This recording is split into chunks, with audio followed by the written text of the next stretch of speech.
हाय, तो ये इताची शिंडेन की पार्ट 2 वाली वीडियो है। इस वीडियो में मैं चैप्टर 1, सब चैप्टर 3 एंड 4 को एक्सप्लेन करूंगा। सब चैप्टर 1 एंड 2 मैंने पहले ही एक्सप्लेन कर रखा है अपनी फर्स्ट वीडियो में। अगर आपने उस वीडियो को अभी तक नहीं देखा है तो उस वीडियो को आप पहले देख लो ताकि आपको ये वीडियो ज्यादा अच्छे से समझ में आए। इस वीडियो में जानेंगे कि इताची इज़ूमे से कैसे मिला, उसकी स्कूल में पर्सनैलिटी कैसी थी, इताची को क्या क्या झेलना पड़ा था स्कूल में जो उसे बिल्कुल पसंद नहीं था, उसने अपनी ग्रेजुएशन कैसे पास करी, डांजो इताची से कैसे मिला और भी बहुत सारी चीजें। तो इस वीडियो में मैंने काफी सारी चीजों को, काफी सारी डिटेल्स को कवर कर रखा है, तो आप इस वीडियो को पूरा देखना, आपको सच में बहुत मजा आएगा।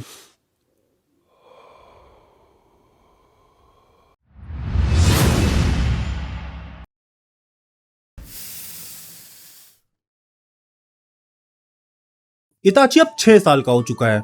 अब वो फाइनली एकेडमी जा सकता है। एकेडमी उसके लिए कंप्लीटली डिफरेंट है एज कंपेयर जो शिशुई के साथ ट्रेनिंग करता था। एकेडमी इताची के लिए एक अचीवमेंट की तरह है जिससे वो अपने ग्रेट निंजा बनने के सपने को पूरा करेगा। फिर हमें दिखाया जाता है कि इताची अपनी क्लास में है। तभी उसके टीचर सारे बच्चों से बोलते हैं कि सब एक एक करके अपना इंट्रोडक्शन देंगे और अपने ड्रीम्स के बारे में बताएंगे। ये सुनकर के सारे बच्चे एक दूसरे को हैरानी से देखने लग जाते हैं और आपस में बात करने लग जाते हैं। वैसे इताची को अपने ड्रीम्स के बारे में पहले ही पता था, पर वो ऐसे ही बोल नहीं सकता था। तभी टीचर बोलते हैं कि चलो हम स्टूडेंट नंबर के हिसाब से चालू करते हैं। इताची को कोई चिंता नहीं थी क्योंकि उसका ड्रीम बचपन से ही फिक्स था, बस उसको ये सबके सामने आकर के बोलना था। सारे क्लास के बच्चे आपस में बोल रहे थे कि मुझे अपने पापा जैसा ग्रेट निंजा बनना है। तभी इताची सोचता है कि पापा जैसा ग्रेट निंजा, वो अपने पापा को इमेजिन करने लग जाता है। वैसे फुकाकू एक महान निंजा, पर इताची को लगता था कि इतना इनफ नहीं होगा मिलिट्री पुलिस फोर्स का हेड बनने के लिए। दरअसल वो जो बनना चाहता था वो वे बियॉन्ड है उसके फादर के, और वो ये सारी चीजें यहाँ बोल भी नहीं सकता था क्योंकि यहाँ कोई इताची को सीरियस ना समझता। फिर टीचर इताची की तरफ मुस्कुराते हुए उसका नाम पुकारते हैं। इताची कुछ सोचता हुआ क्लास के सामने आया। यहाँ सारे स्टूडेंट्स उसी की एज के थे और सारे उसी की तरफ देखे जा रहे थे। तभी इताची अपने माथे को खुजाते हुए सीधा खड़े होकर के बोलता है, मैं इताची उचिहा हूँ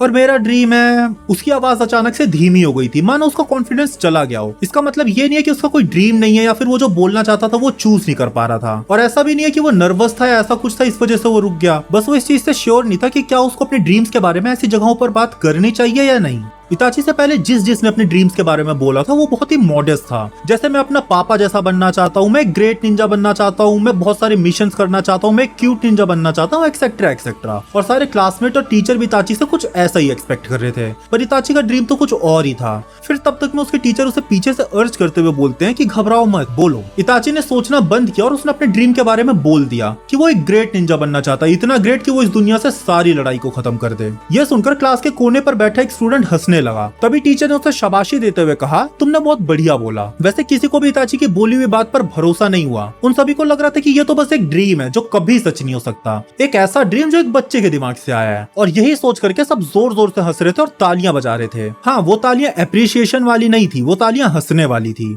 उस टाइम पर बस एक ही लड़का सीरियस था, वो था इताची खुद। बाकी तो सबको आगे जाकर के पता चलने ही वाला है कि इताची कितना सीरियस अपने ड्रीम्स को लेकर के। सारे क्लासमेट्स एक लाइन में बैठे हुए हैं और टीचर एक नोट बना रहे हैं। दरअसल ये एक टेस्ट था जिसमें स्कूल के अलग अलग कोनों पर 20 अलग अलग टारगेट्स लगे हुए थे और एक एक स्टूडेंट को अपने कुनाई से उस टारगेट्स को हिट करना था, और ये एक स्पेसिफिक टाइम पीरियड के अंदर करना था। वैसे टेस्ट स्टार्ट होने से पहले सबको टारगेट की लोकेशन दिखा दी गई थी जो काफी अनोइंग प्लेसेस पर थे, जैसे किसी लंबे से ट्री के ऊपर या फिर किसी 3rd फ्लोर की बिल्डिंग के खिड़की के बीच में, और भी इसी तरीके से कई सारे टारगेट्स थे। तो फिर टेस्ट स्टार्ट होता और सारे स्टूडेंट्स इस टेस्ट को एवरेज 5 मिनट में पूरा कर रहे थे, पर इताची ने इसे सिर्फ 30 सेकंड में कंप्लीट कर लिया था, वो भी सारे कुनाई को सही जगह पर मारते हुए। इताची जानता था कि कौन सा टारगेट कहां पर है और उसको यह भी पता थी कि सारे टारगेट स्कूल से रीचेबल हैं। उसने अपने दिमाग में एक ट्रेजेक्टरी बना ली थी कि उसे कैसे कैसे भागना है और उसे कैसे कैसे टारगेट्स को हिट करना है, जिससे वो अपने इस टेस्ट को जल्दी और आसानी से पूरा कर सके। फिर जैसे टीचर ने सिग्नल दिया, इताची ने 8 कुनाई 8 टारगेट्स पर एक साथ फेंक दिए, जिसमें उसे 2 सेकंड से भी कम टाइम लगा। फिर वो आगे भी अपने प्लान के हिसाब से चला और उसने अपना टेस्ट पूरा किया। उसे टोटल 30 सेकंड लगे। इताची को लग रहा था कि उसने बहुत टाइम लगा दिया, अगर शिशुई होता तो शायद वो जल्दी इस टेस्ट को पूरा कर लेता। टीचर ने उसे शाबाशी देते हुए बोला, बहुत बढ़िया। इताची अपना सर झुका करके बिना कुछ बोले वहां से अपनी जगह पर चला गया। उसकी परफॉर्मेंस इतनी अच्छी थी कि उससे किसी ने कुछ नहीं बोला। सब उससे दूर होकर के एक सर्कल बना लेते और वहां पे वो सारे आपस में कुछ बात कर रहे थे। तभी इताची के बाद जो स्टूडेंट गया था वो बहुत अच्छे से भाग रहा था, और उसे भागता देख इताची को अपनी एक गलती महसूस होती है जिससे वो अपना 5 सेकंड बचा सकता था, और ये जान करके उसे बहुत ही शर्मिंदगी फील होती है। टीचर ने इताची को क्लास के फ्रंट में बुलाते हुए बोला कि यू डिड वेरी वेल। उसके पेज के ऊपर 2 बड़े बड़े सर्कल बने हुए थे, उसे 100 नंबर मिले थे। टीचर ने बोला कि तुम एक अकेले बच्चे हो जिसे टेस्ट में परफेक्ट स्कोर मिला है। ये सुनकर के सारे क्लासमेट्स हैरान हो गए थे। फिर इताची ने बाव किया, मतलब उसने अपना सर झुका करके थैंक्स बोला और वहां से अपनी सीट पर चला गया। अब थोड़ा टाइम और बीतता और अब 3 महीना हो चुका इताची का स्कूल शुरू हुए, पर इताची ने या इताची से किसी ने भी ज्यादा बात नहीं करी थी। सारे उससे थोड़ा जलते थे क्योंकि वो हर चीज पे इतना परफेक्ट स्कोर करता था। सब ने इताची से कभी ना कभी बात करने की कोशिश तो करी थी, पर इताची बहुत ही सीधा साधा जवाब देता था जो दूसरों को बहुत ही रूड लगता था और इसी वजह से लोग उससे दोबारा बात करने भी नहीं आते थे। वैसे वो स्कूल दोस्त बनाने के लिए आया भी नहीं था। इताची को हमेशा से लगता था कि उसके ग्रेड्स इनफ नहीं है, चाहे उसे जितने भी मिल जाएं। उसे लगता था कि ग्रेड 100 के आगे नहीं बढ़ सकते और इसीलिए ये ग्रेड्स अनप्रोडक्टिव हैं। इताची खुद से पूछता रहता था कि क्या मैं सच में एक ऐसी जगह पर निंजा का एक ट्रू नेचर जान पाऊंगा। वो मानता था कि स्कूल ग्रेड्स और एक्चुअल एबिलिटी एक चीज नहीं होती है, इसीलिए वो हमेशा डिससेटिस्फाई रहता था। वो मानता था कि स्कूल में नंबर 1 रहने का मतलब ये नहीं है कि वो अपने ग्रेट निंजा बनने वाले ड्रीम से कनेक्टेड है। हॉल में सारे स्टूडेंट्स आपस में बात कर रहे थे, हंस रहे थे और कुछ स्टूडेंट्स अपने दोस्तों का वेट कर रहे थे ताकि वो छुट्टी के बाद एक साथ खेल पाएं। तभी उसके पीछे से आवाज आती है, यू आर इताची राइट। ये एक लड़की की आवाज थी जो उसके पीछे खड़े होकर के ऊपर देखते हुए बोल रही थी। उस लड़की के ब्राउन हेयर्स थे जो शोल्डर तक आ रहे थे। उसने अपने आर्म्स को क्रॉस कर रखा था और उसकी आंखें भी बहुत सुंदर थी। इस लड़की का मिस्टीरियस चार्म कहीं ना कहीं इताची को अच्छा लग रहा था। तभी वो लड़की बोलती है, I am also a member of उचिहा clan. इताची ने थोड़ा अजीब ढंग से बोला, तुम हो। ये इस तरीके से सिर्फ इस लड़की से नहीं है, सभी से ऐसी बात करता था। उसका यही एटीट्यूड था स्कूल में और ये चीज बहुत से लोगों को बहुत बुरी लगती थी, इसलिए वो कभी इताची के स्पेस में आने की दोबारा कोशिश भी नहीं करते थे। फिर वो लड़की बोलती है, मेरा नाम इजुमे उचिहा है, मैं तुम्हारी साइड वाली क्लास से हूँ। इताची बोला, तो दरअसल शिशुई ने आज काफी टाइम बाद स्कूल से ब्रेक लिया था ताकि वो एक साथ ट्रेन कर सकें और इसीलिए इताची के पास टाइम नहीं था खराब करने के लिए। फिर इजुमे बोलती है, हमारे घर जाने का रास्ता एक ही है ना। इताची बोला, यहाँ पर एक ही उचिहा कंपाउंड है तो जाने का रास्ता भी एक ही होगा। और ये सुनकर के इजुमे हूं करते हुए नीचे देख रही थी और उसने बोलना स्टार्ट ही किया था कि शायद हम एक साथ, पर इताची तब तक में वहां से सॉरी आई मीन हरी बोलते हुए हॉलवे की तरफ भाग गया। फिर हमें दिखाया जाता है कि शिशुई अपने माथे का पसीना पोंछते हुए इताची से पूछता है कि कैसा गया तुम्हारा आज का स्कूल। इताची लंबी लंबी सांसें ले रहा था। दरअसल ये दोनों कंपाउंड के सेंटर में बने हुए पार्क में बैठे हुए थे। ये दोनों पिछले 4 घंटे से लगातार अपनी टॉप स्पीड पर भाग रहे थे। शिशुई थोड़ा कूलर दिख रहा था इताची से। तब इताची बोलता है कि मेरे लिए ज्यादा अच्छा होगा कि मैं तुम्हारे साथ ही ट्रेन करूं। शिशुई बोलता है कि मुझे लगता है कि जब से तुमने एकेडमी ज्वाइन करी है तब से तुम थोड़ा बोलना तो सीख गए हो। इताची बोलता है कि मुझे ऐसा नहीं लगता, तुम तो हमेशा ही ऐसा बोलते रहते हो। ये सुनकर के शिशुई अपना हाथ इताची के सर पर रख देता और बोलता है, मुझे लगता है कि तुम्हारी क्लास में कोई नहीं है जो तुम्हें हरा सके। ये सुनकर के इताची ने कुछ नहीं बोला। फिर शिशुई ने पूछा, कोई है? इताची अपने सर को लेफ्ट राइट हिलाता और बोलता है, मुझे नहीं पता कि औरों को ग्रेड्स किस तरीके के मिलते हैं, पर जहां तक मैं उन्हें स्कूल के यार्ड में देख करके बोल सकता हूँ उनमें से कोई अमेजिंग नहीं है या कोई अमेजिंग जैसा भी नहीं है। ये सुनकर के शिशुई बोलता है कि तो मतलब कि तुम सिर्फ खुद को ही देखते हो। इताची माइट भी एग्जैक्टली ऐसा ही सोचता था। वो क्या करे, वो कैसे बनेगा ग्रेट निंजा, वो बस यही सोचता रहता था बचपन से। उसके पास बिल्कुल भी एनर्जी और टाइम नहीं था दूसरों पे स्पेयर करने के लिए। तुमसे अच्छा उस स्कूल में कोई नहीं होगा, मैं ये कह सकता हूँ। शिशुई ने उसके बालों में हाथ फेरते हुए बोला। इताची उसके हाथ को साइड करते हुए बोलता है, बस करो, जब तक तुम हो हमारे पास तब तक उचिहा का फ्यूचर सिक्योर है। शिशुई ने ये चीज स्माइल करते हुए बोला, पर उसके स्माइल में कहीं ना कहीं एक सैडनेस भी थी। फिर सीन कट होता है और हमें दिखाया जाता है कि इताची अपने घर में अपने भाई के साइड में लेट कर उसकी धीमी आवाज को सुनते हुए सीलिंग को देख रहा था। जहाँ पर वो दोनों सो रहे थे उस रूम के साइड वाले रूम में थोड़ी दूर पर एक डाइनिंग टेबल थी जहाँ फुगाकू और मिकोतो बैठे हुए थे। इताची के ग्रेड्स अमेजिंग है ना। इताची को अपनी मम्मी की आवाज अपने रूम तक सुनाई दे रही थी। पेरेंट्स को लग रहा था कि शायद दोनों बच्चे सो चुके हैं, पर इताची अपनी सीलिंग की तरफ ही देखे जा रहा था। मिकोतो की बात सुन के फुगाकू बोलते हैं, आखिरकार ये मेरा बेटा है। उसके पापा ने उसे प्रेज किया जिससे उसकी मम्मी बहुत खुश थी। तभी फुगाकू पूछते हैं कि वो स्कूल में कैसा है। मिकोतो, क्या मतलब वो कैसा है? इन एक्सीलेंट ग्रेड्स को तुम देख सकते हो।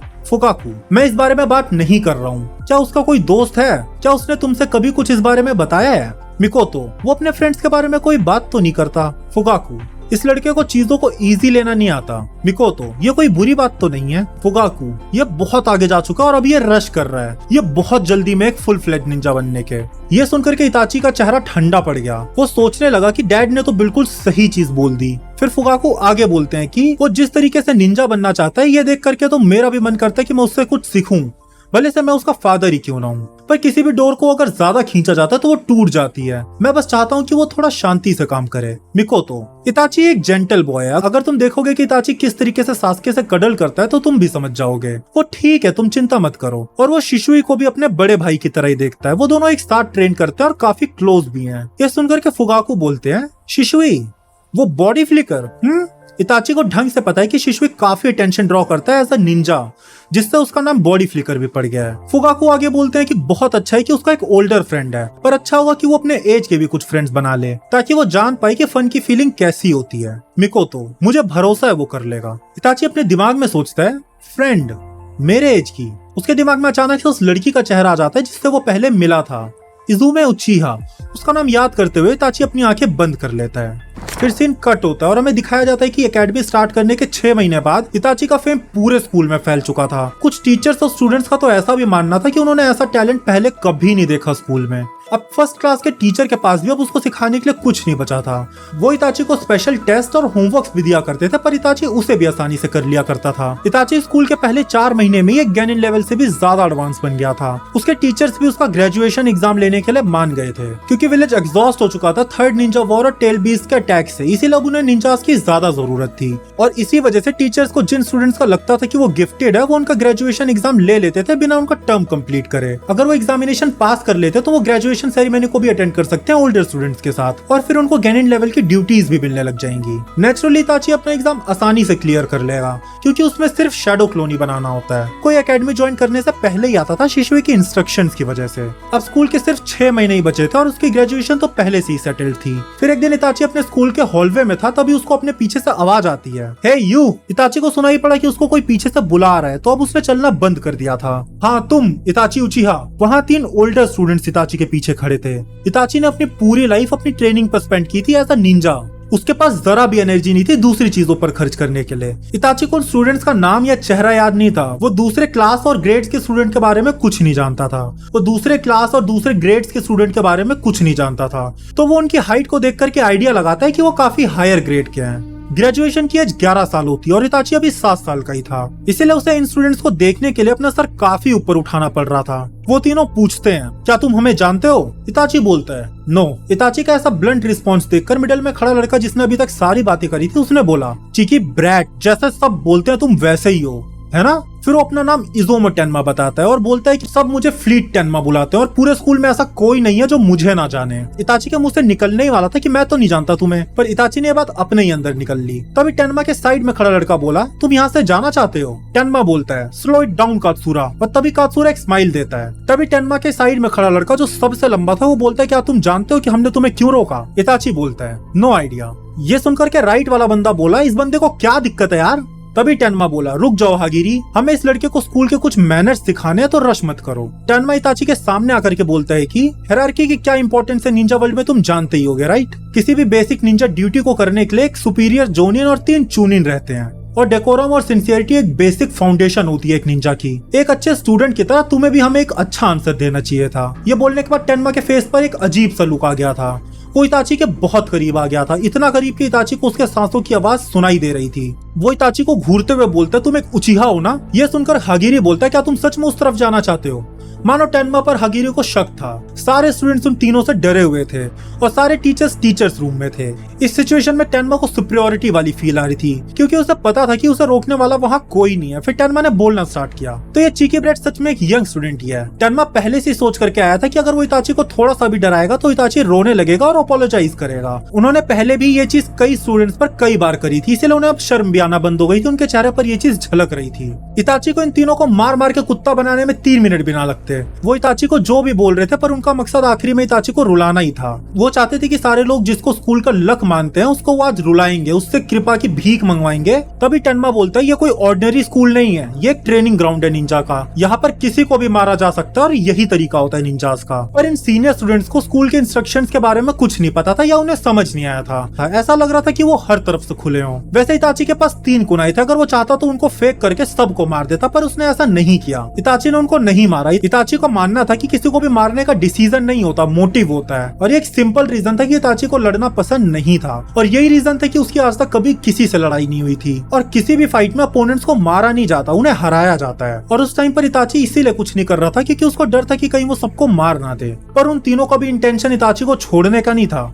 टेन्मा ने बोला, तुम लोगों ने विलेज पर 9 टेल्स को छोड़ा था, राइट? टेन्मा की ये बात सुनकर के इताची का दिल जोर जोर से धड़कने लग गया था। सारे बड़े यही बोलते हैं कि नाइन टेल का अटैक उचिहा वालों ने करवाया था। तुम एक बुरे और अजीब क्लैन से आते हो सकता है कि कोई कभी ना जान पाए कि ये अटैक किसने करवाया था, पर वो डेफिनेटली तुम ही थे। और इसका प्रूफ यही है कि होकागे भी तुम पर ट्रस्ट नहीं करते। मेरा मतलब है उन्होंने तुम्हें विलेज के एंड पर रहने के लिए इसीलिए तो भेज दिया। इताची बोला, मुझे इस बारे में कुछ नहीं पता। टेनमा गुस्से में बोला, तुम इतनी आसानी से नहीं बोल सकते कि तुम कुछ नहीं जानते और फिर हम तुम्हें छोड़ नहीं देंगे। मेरे अंकल नाइन टेल्स में मारे गए थे और टेनमा के पापा भी नाइन टेल्स में मारे गए थे, और तुम अपनी फैमिली का खुद बताओ हगिरी। हगिरी बोला, मैं और मेरी माँ वहीं थे। मेरी माँ मेरी छोटी बहन को बचा रही थी, पर तभी एक बड़ा सा पत्थर आया जिससे मेरे आंखों के सामने दोनों मारे गए। तभी इताची को वो टाइम याद आने लग गया जब इताची के साथ भी यही सेम हुआ था। उसने कैसे अपनी पूरी जान लगा करके उस पत्थर को तोड़ दिया था ताकि वो अपनी माँ और अपने भाई को बचा पाए। उस टाइम इताची बोलना चाहता था कि उस टाइम तुमने क्या किया, बस खड़े रह करके देखते रहे। तुम्हें और स्ट्रॉन्ग बनना चाहिए ताकि तुम सबको प्रोटेक्ट कर सको और इस सैडनेस को भगा सको, पर ये सब वो बोल नहीं पाता। टेनमा ने बोला, उचिहा क्लैन हमारा एनिमी है, तुम लोगों ने हमारे रिलेटिव्स को मारा है, तो हम तुम्हें हेट क्यों ना करें। पहले फॉल्स चार्जेस लगाना, फिर ब्रॉड इंटरप्रिटेशन करना, ये ह्यूमन इमोशंस ही होते हैं जिसकी वजह से वॉर स्टार्ट होती है। टेनमा के मुंह से निकला एक एक शब्द इताची को नीचे दबा रहा था। टेनमा चिल्लाते हुए बोलता है, अपोलोजाइज करो, अपने घुटने पर बैठो और हाथ नीचे करके अपोलोजाइज करो और सॉरी बोलो अपने पूरे क्लैन के बिहाफ से। इताची ने अपने सारे इमोशंस को दबाते हुए बोला, मैं नहीं करूंगा। यह सुनकर के उन तीनों का चेहरा पीला पड़ गया। जो अभी तक सिर्फ इताची को डराना ही चाहते थे, वो अब इताची को मारने का भी सोचने लग गए। इन तीनों ने गुस्से में अपने कुनाई को पकड़ लिया और इताची के पीछे आ गए। इताची ने उन तीनों को देखा और सोचा कि अगर इन तीनों ने हमला किया तो मैं सब्स्टिट्यूशन टेक्निक का यूज करूंगा जो क्लोनिंग टेक्निक से बनती है। उसकी सब्स्टिट्यूशन टेक्निक थोड़ी कॉन्ट्रोवर्शियल थी। नॉर्मल सब्स्टिट्यूशन टेक्निक में निंजा अटैक से पहले अपनी बॉडी को किसी लकड़ी से बदल देता है ताकि वो अपोनेंट्स को कंफ्यूज कर सके, पर इताची अपने बॉडी को क्रॉस से स्विच करता है जिससे क्रॉस अलग अलग दिशा में चले जाते हैं और अपोनेंट सरप्राइज हो जाता है। यह पहली बार था जब उसको इस टेक्निक को रियल लाइफ में यूज करना था। वो तीनों अब इताची को मारने के लिए खड़े थे। उन तीनों की सांसें बहुत तेज चल रही थी। वो तीनों और इताची एक दूसरे के मूव्स को बहुत ध्यान से देख रहे थे। पूरे हॉलवे में शांति थी। तभी पीछे से इस खामोशी को तोड़ते हुए एक लड़की की आवाज आती है। वो आवाज इजुमे की थी। वो इताची के सामने अपने हाथों को फैला करके इताची को प्रोटेक्ट करते हुए खड़ी हो गई थी और वो बोली कि मैं भी उचिहा हूँ, बट मेरा कोई इंटेंशन नहीं है तुम्हारे सामने अपोलोजाइज करने का। ये उचिहा क्लैन का काम नहीं है। किसी उचिहा ने नाइन टेल को समन नहीं किया था। अचानक से टेनमा और उसकी गैंग ने अपने स्टेप्स को पीछे ले लिया। इजुमे बोली, हम भी इस विलेज का हिस्सा है और हमारे भी लोग उस अटैक में मारे गए थे। ये जिसने भी किया है वो उचिहा क्लैन का हिस्सा नहीं था। इताची भले से पीछे खड़ा था पर वो फिर भी बता सकता था कि इजुमे के आंखों में आंसू है। टेनमा गुस्से वाले लुक में बोला, यहाँ से हटो। इजुमे चिल्लाते हुए बोली, मैं नहीं हटूंगी। तो तुम भी। टेनमा बोलने ही जा रहा था पर तभी उसके चेहरे के हाल बदल गए। टेनमा वो देखो। कात्सुरी पीछे से टेनमा के शोल्डर्स पर हाथ रखते हुए इजुमे के फेस की तरफ पॉइंट करते हुए बोला, ये तो शारिंगान है। टेनमा बोला, चलो यहाँ से चले। इतना बोल करके वो तीनों वहाँ से भाग गए। इजुमे पीछे मुड़ करके इताची से पूछती है, क्या तुम ठीक हो? तब इताची ने नोटिस किया कि उसकी आंखों में सिंगल टमोर शारिंगान थी। यह वो विजुअल jutsu है जो उचिहा क्लैन से पास डाउन होते हुए आया है। Sorry for butting. वो बोल ही रही थी पर तब तक में ऐसा लग रहा था कि मानो इजुमे की बॉडी से सारी जान निकलती जा रही है। इजुमे बेहोश हो चुकी थी। इताची ने जल्दी से उसे उसके शोल्डर से पकड़ लिया। फिर सीन कट होता है और हमें थोड़े टाइम बाद का सीन दिखाया जाता है। इजुमे की आंखें नर्स रूम में खुलती हैं। स्कूल खत्म हो चुका था। वो स्माइल कर रही थी। वहाँ कुछ तो एम्बैरेसिंग था। दरअसल क्लास खत्म होने के बाद से इताची उसके साइड में आकर के बैठा हुआ था। इताची ने बोला, तुम्हें वहाँ आने की क्या जरूरत थी? इजुमे ने धीरे से सॉरी बोला। उसका कान पूरा लाल हो चुका था। इजुमे ने आगे बोला, मुझे भी तुम्हारी जरूरत नहीं है। वेल, मेरा मतलब है तुम इताची हो और मेरे जैसे इंसान तो बस तुम्हारे बीच में आ जाते हैं, है ना? इताची बोला, यू सेव्ड मी। तुम्हारी आंखों को देख करके वो तीनों बिना कुछ करे वहाँ से भाग गए। इजुमे बोली, जब मैं बहुत ज्यादा ही परेशान हो जाती हूँ तो मेरी शारिंगान अपने आप ही आ जाती है और मुझे पता भी नहीं चलता। इताची ने उससे पूछा कि तुमने इसे कैसे एक्टिवेट किया? दरअसल इताची अभी तक इन्हें एक्टिवेट नहीं कर पाया था। उसको पता था कि इसका कनेक्शन दिल से होता है, पर शिशुए ने भी इसे एक्टिवेट करने के प्रोसेस के बारे में कुछ नहीं बताया था। शारिंगान से वो वे बियॉन्ड जा सकता था सारी निंजा स्किल से, पर हार्ड ट्रुथ तो यह था कि वो अभी तक अपनी शारिंगान एक्टिवेट नहीं कर पाया था और इजुने ने कर लिया था और अब वो जानना चाहता था कैसे। इजुने ने बोला, मेरे डैड भी नाइन टेल्स के अटैक में मारे गए थे। यह फर्स्ट टाइम था जब इताची ने पहली बार उसके फादर के बारे में सुना था और वो सोचने लगा कि अगर इसके पापा उचिहा थे तो वो जरूर मिलिट्री पुलिस फोर्स में ही रहे होंगे, मेरे पापा के अंडर। पर इताची ने कभी नहीं सुना था कि उसके फादर के किसी सबऑर्डिनेट की डेथ हुई हो। इताची को सोचता देख इजुमे ने बोला, ओह, मेरे पापा उचिहा क्लैन से नहीं थे। मेरी मम्मी थी। मेरे डैड के मरने के बाद हम दोबारा उचिहा क्लैन में आ गए। ऐसा लग रहा था कि इजुमे एग्जैक्टली समझ गई हो इताची क्या कहना चाहता था। इताची पूछता है कि क्या कोई कनेक्शन है तुम्हारी शारिंगान और तुम्हारे पापा की डेथ में। इजुमे हाँ बोलती है। वो बोलती है कि ये तब से है जब से मेरे पापा मरे थे। वो मेरे आंखों के सामने मारे गए थे, वो मुझे बचा रहे थे। इतना बोलते बोलते इजुमे की आंखों से आंसू गिरने लग गए। वो रोते रोते बोलने लगी कि अगर मेरे पास ज्यादा पावर होती तो शायद मेरे डैड ना मरते। उनके फ्यूनरल के टाइम पर मैं पूरा टाइम खुद को ही ब्लेम कर रही थी। ये सब देख करके मैं खड़ी नहीं हो पा रही थी, इसलिए मैंने अपना फेस नीचे झुका लिया और तभी मेरी आंखों के अंदर मुझे कुछ महसूस होने लग गया था। मेरा चाकरा अपने आप ही मेरी आंखों में कलेक्ट हो रहा था और मैं बेहोश हो गई थी। और जब मेरी आंखें खुली तो मेरी माँ ने मुझे बताया कि ये शारिंगान है। ये सब सुनकर के इताची ने उससे सॉरी बोला ये सब याद दिलाने के लिए। फिर उजुमे मुस्कुराते हुए बोली कोई बात नहीं, अब सब ठीक है, तुम चिंता मत करो। इताची ने उसके हाथों को पकड़ लिया। ये देख करके इजुमे थोड़ा शर्माते हुए कंफ्यूज हो गई थी। फिर इताची ने उसके पाम को पकड़ करके थैंक्स बोला। इजुमे ये देख करके धीरे धीरे ब्लश कर रही थी। फिर सीन कट होता है और हमें दूसरी तरफ दिखाया जाता है कि वहाँ डांजो ने अपने टेबल पर एक फाइल पलटी और अपने सबऑर्डिनेट की तरफ देखने लगा। उसके सबऑर्डिनेट ने एक व्हाइट मास्क पहना हुआ था जिसके साइड में एक लाल सा स्क्रैच था, मानो वो एंगर को रिप्रेजेंट कर रहा हो। डांजो बोला उचिहा इताची। उस फाइल पर इताची की फोटो लगी हुई थी। डांजो ने उस फोटो को ध्यान से देखा और उसे एक स्ट्रेंथ दिखाई दी जो उसके पास नहीं थी सेज में। उसके सबऑर्डिनेट ने बोला अकेडमी ने आज तक ऐसा जीनियस चाइल्ड नहीं देखा। इसने अपनी ग्रेजुएशन 4 महीने में कंप्लीट कर ली थी और ये अगली साल स्प्रिंग में ग्रेजुएट भी हो जाएगा। डांजो अभी भी उस फाइल को देखे जा रहा था और अपने सबऑर्डिनेट की बात सुनकर वो मुस्कुराने लगा और उसको अभी से पता था कि सारे डिपार्टमेंट इस बच्चे को अपने डिपार्टमेंट में डालने की कोशिश करेंगे। डांजो धीरे धीरे दिक्कतों के साथ अपने चेयर से उठा। वैसे ये एक शैडो हुक आ गया और इसी ने विलेज के सारे डार्कनेस का बर्डन उठा रखा है, पर अभी से खुद को उठाने में दिक्कत हो रही थी। पर ऐसा नहीं था कि वो बहुत बुढ़ा हो चुका था, पर अब वो उस स्टेज में पहुंच गया था जहां वो अपनी लाइफ और उसके लेंथ के बारे में सोचता था। 10 साल बाद या शायद 20 साल बाद वो मर जाएगा, पर उसे उससे पहले कुछ करना था। उसको इविलनेस की जड़ों को काटना था जो इस विलेज के बर्थ के साथ जन्मी थी। उसकी जिंदगी का यही मोटिव बचा था।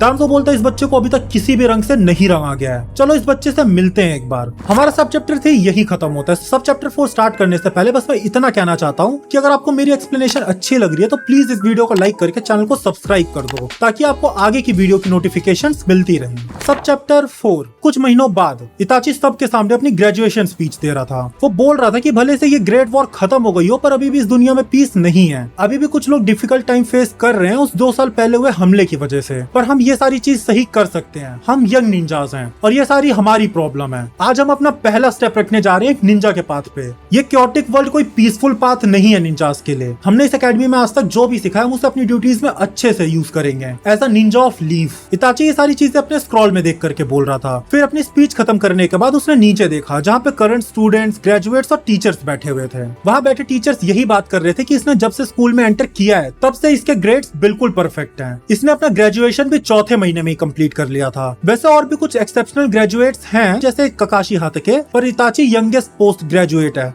मेजॉरिटी ऑफ ग्रेजुएट्स 12 साल के थे। वहाँ पर कुछ लोग इताची को पसंद करते थे, पर 7 साल की उम्र बहुत यंग होती है। भले से उसके पास ग्रेड्स हैं, पर जो थिंकिंग होती है एक निंजा की, उसके पास जो स्किल्स होती है वो फार बियॉन्ड होती है एक 7 साल के बच्चे से। बस वो लोग थोड़ा कंसर्न थे कि वो थोड़ा इमेच्योर होगा दूसरों से। फिर इताची अपनी ग्रेजुएशन स्पीच दे करके वहाँ से जा रहा था। उसने पीछे देखा, उसके पीछे 3 बंदे थे, उसके पापा, उसकी मम्मी और उसका भाई। उसके मम्मी उसके पापा पीछे बैठ करके मुस्कुरा रहे थे और उसके भाई ने अभी भी जस्ट चलना शुरू ही किया था। सास्के ने अपने भाई को देख लिया था उन सभी लोगों के बीच में जो वहाँ से जा रहा था। वो अपने भाई को देख करके ईता ईता करके रोने लग जाता है। उसकी मम्मी ने सास्के को सिखाया था कि वो उसे बिग ब्रदर इताची बोले, पर वो अभी ढंग से बोल नहीं पाता था, इसीलिए वो बस अभी ईता ईता ही करता था। अपने छोटे भाई को अपनी तरफ इतनी खुशी से आता हुआ देख करके इताची को अपने अंदर कुछ बहुत अच्छा लगा। इताची सोचने लगा कि सास्के मुझे अनकंडीशनली प्यार करता है और मुझे उसे अनकंडीशनली प्रोटेक्ट भी करना होगा। इताची की मम्मी सास्के के पीछे पीछे आ रही थी। सास्के अपने हाथों को खोल करके छोटे छोटे स्टेप्स लेते हुए अपने भाई की तरफ भागा जा रहा था। ऐसे लग रहा था कि वो अपने भाई को पकड़ के ही मानेगा। उसकी मम्मी ने उसे प्यार से बोला बी केयरफुल सास्के, और सास्के धीरे धीरे वहाँ से गायब हो गया। तभी इताची के सामने कोई आकर के खड़ा हो गया। इताची को समझ नहीं आ रहा था कि उसको इस आदमी से ऐसी वाइब्स क्यों आ रही हैं। बेसिकली उसके बारे में सब डार्क था। वो आदमी बोलता है तुम इताची उचिहा हो ना। उस आदमी के राइट साइड ऑफ फेस पर पट्टियां बंधी हुई थी। इताची एक ऐसे आदमी से मिला जो सिनिस्टर ऑरा से घिरा हुआ था। पीछे से सास्के की माँ ने सास्के को पकड़ लिया जो लगातार भागे जा रहा था। इताची ने उस अनजान आदमी से कहा you are the barrier of bad luck, तुम बैड लक के धारक हो। यह सुनकर के उस आदमी ने उससे कहा, ये आदमी पूरी जिंदगी तुम्हारा पीछा करेगा। आखिर ये आदमी है कौन? इताची सोच ही रहा था, पर तभी उस आदमी ने इताची से पूछा, मेरे पास एक क्वेश्चन है मोस्ट टैलेंटेड जीनियस के लिए। इताची उस आदमी का वेट कर रहा था। उसने बोला, अगर एक शिप में 10 आदमी है और उनमें से एक आदमी इन्फेक्टेड है, जो अगर ज्यादा देर आसपास रहा तो सब मारे जाएंगे, अगर तुम उस शिप के कैप्टन होते तो तुम क्या करते?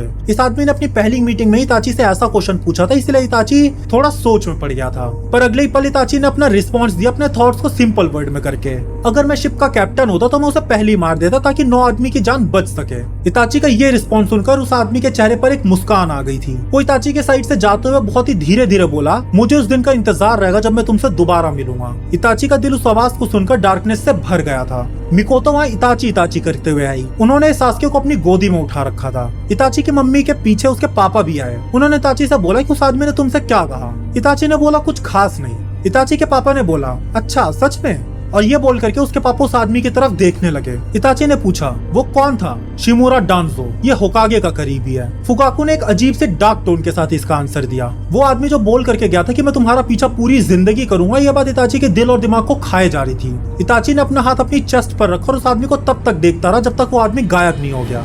इताची शिंडेन चैप्टर 1 यही कंप्लीट होती है। इताची शिंडेन के आगे के चैप्टर्स भी जल्दी आने वाले हैं, तो आप इस चैनल को सब्सक्राइब कर लो। और अगर आपको मेरी वीडियो पसंद आई है तो आप प्लीज इस वीडियो को लाइक भी कर दो। और आप मुझे कमेंट्स में जरूर बताना कि आपको इस वीडियो का कौन सा पार्ट सबसे अच्छा लगा।